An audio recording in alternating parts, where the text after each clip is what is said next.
সারা দেশে এখন একটাই প্রশ্ন, কি হতে যাচ্ছে? কি হবে? দেশের কি হবে? সরকার কি করবে? কি সিদ্ধান্ত নেবে? ভাই নির্বাচন হবে তো? কবে হবে? ইউনূস সাহেব কি করতে চায়? উনার পিছনে কে আছে? কারা আছে? ভাই বিদেশি শক্তি কারা? ভাই বিএনপির পিছনে কারা? জামাত বিএনপির সম্পর্ক কেন ভেঙে গেল? ভাই এনসিপির সঙ্গে বিএনপির এই সংঘাত কেন? এই দূরত্ব কেন? এবং বলে যে ভাই রাজনৈতিক দলগুলোর সঙ্গে সরকারের এই দূরত্ব কেন সৃষ্টি হলো? এর পিছনে কারা জড়িত? আমার ধারণা যারা আমাকে শুনছেন তারাও প্রতিনিয়ত এই ধরনের প্রশ্ন করছেন এবং এই ধরনের প্রশ্নের সম্মুখীন হচ্ছেন। অন্তত একজন সাংবাদিক হিসেবে যেখানেই যাই, যে পরিবেশে যাই কথা বলি, মানুষের একটাই প্রশ্ন, ভাই বলেন তো, আপনারা তো সাংবাদিক মানুষ, অনেক খবর রাখেন। অ্যাকচুয়ালি কি হচ্ছে ভাই বলেন তো? ভিতরে খবরটা কি? আমি বলি ভাই উপরের খবরটাই ঠিকঠাক জানার চেষ্টা করেন। উপরের খবরটাই বিশ্লেষণ করেন নির্মোহভাবে, তার ভিতরের খবর টাচ করতে পারে। আমি একজন সাংবাদিক হিসেবেও আমার মধ্যে এরকম প্রশ্ন এখন। যত তথ্য পাই, যত বিশ্লেষণ করি, তার মধ্যেও কিন্তু আমি টানেলের শেষ প্রান্তে কোনো আলো এখন আর খুঁজে পাচ্ছি না। আফসোস এবং দুর্ভাগ্য। আমার একটা নির্মোহ বিশ্লেষণ আমি শেয়ার করি। এর আগেও বলেছি বিভিন্নভাবে বা একটু পুরোটা বলি নাই, খোলাসা করি নাই। কিন্তু আজ মনে হচ্ছে খোলাসা করতেই হবে। বৈষম্য বিরোধী ছাত্র আন্দোলন এদেরকে দিয়ে এই রাজনৈতিক প্ল্যাটফর্ম তৈরি করাটা ঠিক হয়নি। যারা এদেরকে বুদ্ধি দিয়েছে, পরামর্শ দিয়েছে, তারাই তারাই এই চাবুকটা, এই আঘাতটা দিয়েছে। প্রথমত এই পরিকল্পনায় বুদ্ধি দিয়ে এই সোনার ছেলেদের ক্ষতি করা হয়েছে। দ্বিতীয়ত ক্ষতি হয়েছে ডক্টর মোহাম্মদ ইউনূসের। তৃতীয়ত সবচেয়ে বড় ক্ষতি হচ্ছে এবং আরো হতে যাচ্ছে দেশের। কোনো দরকার ছিল না। গণ অভ্যুত্থানের সামনের সারিতে থেকে নেতৃত্ব দেয়া এই নাহিদ ইসলাম, সার্জিস, হাসনাত আরো যারা আছে, এরা সবাই সারা দেশের মানুষের কাছে মাথার মুকুট হয়ে থাকতো সারা জীবন, সম্মানের পাত্র হয়ে থাকতো সারা জীবন, এবং এদের প্রত্যেকেরই কিন্তু কোনো না কোনো একটা বেটার ফিউচার তৈরি হতো হতো সারা জীবন মানুষ এদেরকে সমীহ করত, সম্মান করত। এবং রাজনৈতিক দল করতে হলে আমি মনে করি থেকে আরো অনেক পরে করতে হতো, এই মুহূর্তে না। এটি করতে যেয়ে কতগুলো ক্ষতি হয়েছে, তাদের মধ্যে বিভাজন সৃষ্টি হয়েছে। এনসিপির মধ্যেও কিন্তু বিভাজন আছে। বৈষম্য বিরোধী ছাত্র আন্দোলন রাতারাতি গায়েব করে দেওয়া হলো। নাহিদ ইসলাম সাহেব প্রথম প্রেস ব্রিফিং বললেন যে না, আজকের থেকে আর বৈষম্য বিরোধী ছাত্র আন্দোলন বলে কিছু নাই, এটা বিলুপ্ত হয়ে গেল। এখন আবার শুনলাম বলছে যে না, বৈষম্য বিরোধী ছাত্র আন্দোলন আর একটা আলাদা প্ল্যাটফর্ম করবে। এই যে রাজনৈতিক দলগুলোর সঙ্গে ডক্টর মোহাম্মদ ইউনূসের এই দূরত্ব সৃষ্টি হলো, এই দূরত্ব যারা সৃষ্টি করেছে, এই দূরত্ব সৃষ্টির যারা প্রেক্ষাপট তৈরি করেছে, তারাই মূলত দায়ী। আরে ভাই বিএনপির যত সমালোচনা করেন না কেন, বাংলাদেশে তো সর্ববৃহৎ দল এই মুহূর্তে, নাকি?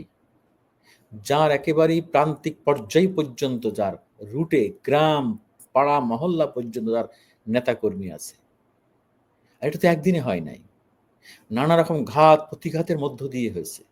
আছে, সমালোচনা আছে, অনিয়ম দুর্নীতি চাঁদাবাজি, মাস্তানি, দখল বাণিজ্য, এরকম অনেক ভুরি ভুরি অভিযোগ আছে আছে এর মধ্যে ভালো লোকও আছে। আমরা সমালোচনা করি। বিএনপির ভারপ্রাপ্ত চেয়ারম্যান তারেক রহমান ইতিমধ্যে কয়েক হাজারের নেতা কর্মীর বিরুদ্ধে অভিযোগ নিয়েছেন, দল থেকে স্যাক করেছেন। তারপরেও আটকানো যাচ্ছে না। ওই যে 15 বছরে না খাওয়া, অনেকে বলে যা পায় তাই খায়। এখন জেল, জুলুম, নির্যাতন সহ্য করছে, বাড়ি ঘর দর বিক্রি করে ফেলেছে, নানা রকম অভাব অনটন, সব ক্ষতি হয়ে গেছে, ব্যবসা বাণিজ্য হয়েছে তো। বাট সমর্থন করি না যে ভাই তোমরা অনেক কষ্ট করছো, ত্যাগ স্বীকার করছো, তোমাদের অনেক ক্ষতি হয়েছে, কিন্তু এটা পথ না। চাঁদাবাজি, মাস্তানি, দখল বাণিজ্য এইটা পথ না। বাংলাদেশের মানুষ তোমাদেরকে এই চেহারায় দেখতে চায় না। আমরা যেই ধরনের রাজনীতি, যেই ধরনের নির্বাচন, যেই ধরনের গণতন্ত্র স্বপ্ন দেখি, পছন্দ করি, সেই যাত্রায় তোমাদের যেতে হবে। সেই যাত্রা যত কঠিন হোক, সেই যাত্রায় যাওয়ার জন্য প্রত্যেককে যার যার জায়গা থেকে আত্মত্যাগ করতে হবে। এবার আসি ডক্টর মোহাম্মদ ইউনূস, প্রধান উপদেষ্টা, নোবেল লরিয়েট। ওনার সারা বিশ্বময় যে ব্র্যান্ড, ওনার আর কিছু না হলেও চলে। কিন্তু এনজিও করা বা মানুষকে কনভিন্স করা, নোবেল পাওয়া, এই যে উনি যেসব জায়গায় বিখ্যাত হয়েছেন, সেইটা রাজনীতি এক জিনিস না। রাজনীতি ভাই অনেক কঠিন কঠিন জিনিস। এই চেয়ারগুলো, রাজনীতির ক্ষমতার এই চেয়ারগুলো, এই সিটগুলো হট সিট, এটার মধ্যে এক ধরনের সুপার গ্লু লাগানো থাকে, টেনে ধরে মানুষকে। এই চেয়ারে কেউ একবার বসলে এই চেয়ার থেকে কাউকে উঠতে দেয় না। একে বলে যে বাঘের পিঠে উঠে বসা।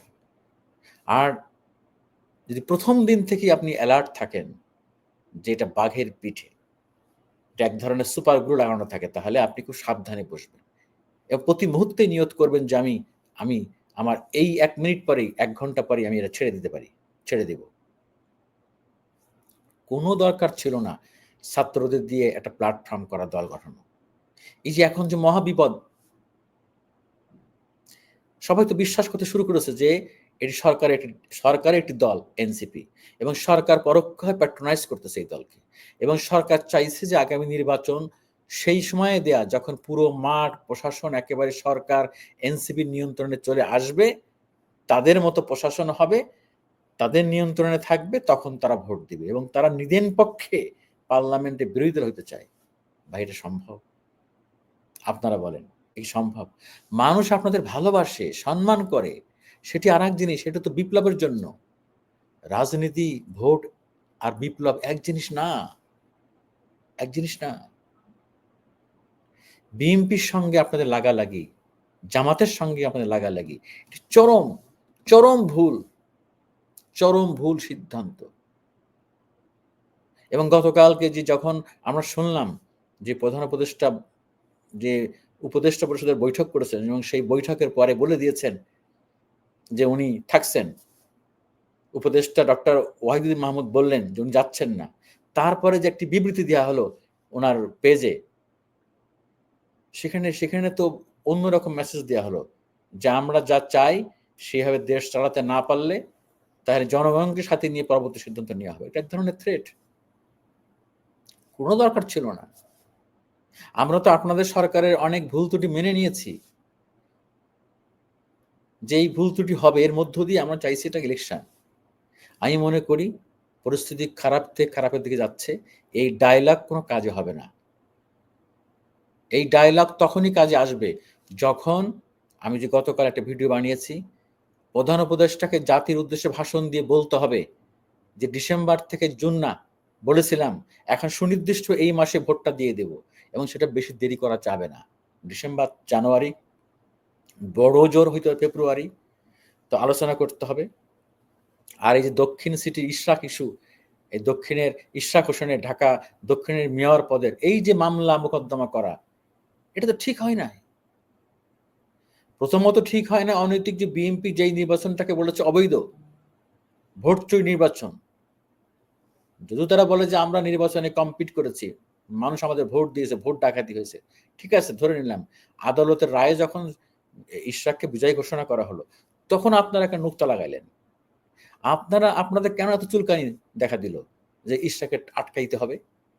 আবার কালকে এনসির পক্ষ থেকে বলা হলো কি যে আওয়ামী লীগ আমলে সকল স্থানীয় সরকারের সকল নির্বাচন অবৈধ ঘোষণা করতে হবে।